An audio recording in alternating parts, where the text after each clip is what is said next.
आपका पहला सवाल है, किस अनुच्छेद के तहत अवशिष्ट शक्तियां केंद्र के पास हैं? ए. अनुच्छेद 245, बी. अनुच्छेद 246, सी. अनुच्छेद 247, डी. अनुच्छेद 248, अंश अनुच्छेद 248। आपका दूसरा सवाल है, राज्यों द्वारा प्रार्थना करने पर भारत की संसद उन राज्यों के लिए किस अनुच्छेद के अंतर्गत कानून बना सकती है? ए. अनुच्छेद 251, बी. अनुच्छेद 252, सी. अनुच्छेद 253, डी. अनुच्छेद 254, अंश अनुच्छेद 252। आपका तीसरा सवाल है, भारतीय संविधान के अंतर्गत निम्नलिखित में से कौन सा अनुच्छेद संसद को राज्य सूची के विषय में संबंध में विधि बनाने की शक्ति प्रदान करता है? ए. अनुच्छेद 115, बी. अनुच्छेद 116, सी. अनुच्छेद 226, डी. अनुच्छेद 249, अंश अनुच्छेद 249। आपका चौथा सवाल है, भारतीय संविधान का कौन सा अनुच्छेद संसद को अंतर्राष्ट्रीय समझौतों को लागू करने के लिए विधि निर्माण करने की शक्ति प्रदान करता है? ए. अनुच्छेद 249, बी. अनुच्छेद 250, सी. अनुच्छेद 252, डी. अनुच्छेद 253, अंश अनुच्छेद 253। आपका पांचवा सवाल है, केंद्र राज्य के प्रशासनिक संबंध भारतीय संविधान के किस अनुच्छेद में वर्णित है? ए. अनुच्छेद 256-263, बी. अनुच्छेद 352-356, सी. अनुच्छेद 250-280, डी. इनमें से कोई नहीं, अंश अनुच्छेद 256-263। आपका छठा सवाल है, संविधान के किस अनुच्छेद के अंतर्गत केंद्र सरकार राज्य सरकारों को निर्देश दे सकती है? ए. अनुच्छेद 256, बी. अनुच्छेद 263, सी. अनुच्छेद 356, डी. अनुच्छेद 370, अंश अनुच्छेद 256। आपका 60वां सवाल है, अंतर्राज्यीय परिषद के गठन का प्रावधान संविधान के किस अनुच्छेद के अंतर्गत किया गया है?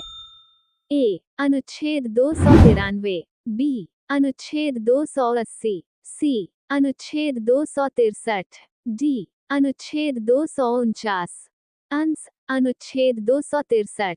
आपका आठवां सवाल है, भारतीय संविधान के किस अनुच्छेद के अंतर्गत वित्त आयोग के गठन का प्रावधान है? ए. अनुच्छेद 249, बी. अनुच्छेद 280, सी. अनुच्छेद 368, डी. अनुच्छेद 370, अंश अनुच्छेद 280। आपका 9वां सवाल है, संपत्ति का अधिकार संवैधानिक अधिकार है, ये बताया गया है?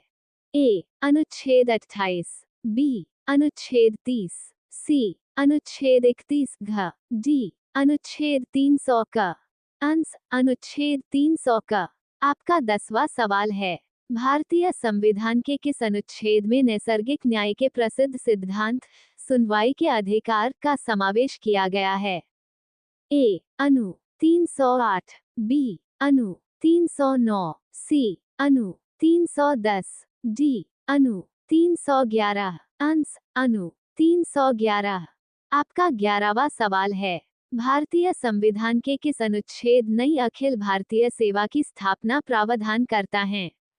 ए. अनुच्छेद 311, बी. अनुच्छेद 312, सी. अनुच्छेद 313, डी. अनुच्छेद 314, अंश अनुच्छेद 312।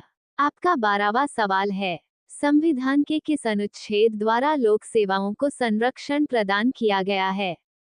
ए. अनुच्छेद 310, बी. अनुच्छेद 311, सी. अनुच्छेद 312, डी. अनुच्छेद 315, अंश अनुच्छेद 311। आपका 13वां सवाल है, संविधान के किस अनुच्छेद द्वारा संघ और राज्यों के लिए लोक सेवा आयोग का प्रावधान किया गया है?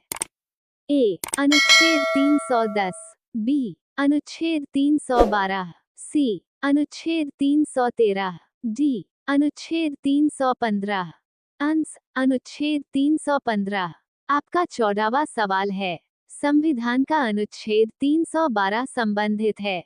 ए. अखिल भारतीय सेवाओं से, बी. प्रवक्ताओं से, सी. हिंदी भाषा से, डी. राष्ट्रपति से, अंश. अखिल भारतीय सेवाओं से। आपका 15वां सवाल है, संघ लोक सेवा आयोग के कार्यों का उल्लेख किस अनुच्छेद के अंतर्गत है? ए. अनुच्छेद 320, बी. अनुच्छेद 322, सी. अनुच्छेद 324, डी. अनुच्छेद 325, अंश. अनुच्छेद 320। आपका 16वां सवाल है, भारतीय संविधान के किस अनुच्छेद में निर्वाचन आयोग के लिए प्रावधान है? ए. अनुच्छेद 320, बी. अनुच्छेद 322, सी. अनुच्छेद 324, डी. अनुच्छेद 326, अंश. अनुच्छेद 324। आपका 17वां सवाल है, लोकसभा में एंग्लो इंडियन समुदाय के प्रतिनिधित्व के लिए प्रावधान संविधान के किस अनुच्छेद के अंतर्गत किया गया है? ए. अनुच्छेद 331, बी. अनुच्छेद 221, सी. अनुच्छेद 121, डी. अनुच्छेद 139, अंश. अनुच्छेद 331। आपका 18वां सवाल है, अनुसूचित जातियों और अनुसूचित जनजातियों के लिए एक राष्ट्रीय आयोग गठित करने का प्रावधान संविधान के किस अनुच्छेद के अंतर्गत किया गया है? ए. अनुच्छेद 338 एवं 338 ए, बी. अनुच्छेद 337, सी. अनुच्छेद 334, डी. अनुच्छेद 339, अंश. अनुच्छेद -338 एवं 338 ए। आपका 19वां सवाल है, संविधान के किस अनुच्छेद के अंतर्गत हिंदी को राजभाषा का दर्जा प्रदान किया गया है? ए. अनुच्छेद 343 आई, बी. अनुच्छेद 345 आई, सी. अनुच्छेद 346 आई, डी. अनुच्छेद 348 आई, अंश. अनुच्छेद 343 आई। आपका 20वां सवाल है, किस अनुच्छेद में ये प्रावधान किया गया है कि संघ की राजभाषा हिंदी तथा लिपि देवनागरी होगी? ए. अनुच्छेद 324, बी. अनुच्छेद 343, सी. अनुच्छेद 352, डी. अनुच्छेद 371, अंश. अनुच्छेद 343। इसी तरह और जीके पढ़ने के लिए हमारे चैनल को सब्सक्राइब करें और बेल आइकॉन को प्रेस करें।